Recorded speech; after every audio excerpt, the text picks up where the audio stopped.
ইসরায়েলের প্রধানমন্ত্রী বেঞ্জামিন নেতানিয়াহুকে হঠাৎ হাসপাতালে নেওয়া হয়েছে। স্থানীয় সময় সোমবার সন্ধ্যায় তাকে ভর্তি করা হয় জেরুজালেমের হাদাসা আইন কেরেম মেডিকেল সেন্টারে। প্রথমে একটি হিব্রু গণমাধ্যম এ খবর প্রকাশ করে, পরে ইসরায়েলি প্রধানমন্ত্রীর কার্যালয় থেকেও বিষয়টি নিশ্চিত করা হয়। সরকারি বিবৃতিতে বলা হয়েছে, দাঁতের চিকিৎসার জন্যই হাসপাতালে নেওয়া হয়েছে ৭৬ বছর বয়সী এই প্রধানমন্ত্রীকে।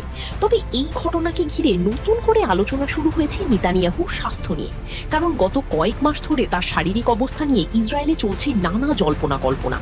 অনেকের অভিযোগ, প্রধানমন্ত্রীর স্বাস্থ্য সম্পর্কিত গুরুত্বপূর্ণ তথ্য সাধারণ মানুষের কাছ থেকে গোপন রাখা হয়েছে।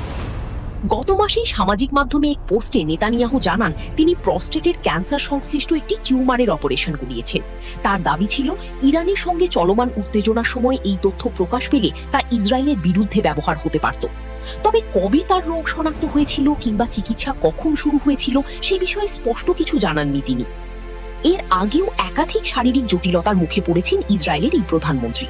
২০২৩ সালে তার শরীরে বসানো হয় পেসমেকার, ২০২৪ সালে করা হয় হার্নিয়ার অস্ত্রোপচার।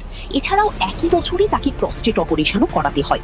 সব মিলিয়ে নেতানিয়াহুর স্বাস্থ্য নিয়ে এখন নতুন করে উদ্বেগ তৈরি হয়েছে দেশটিতে।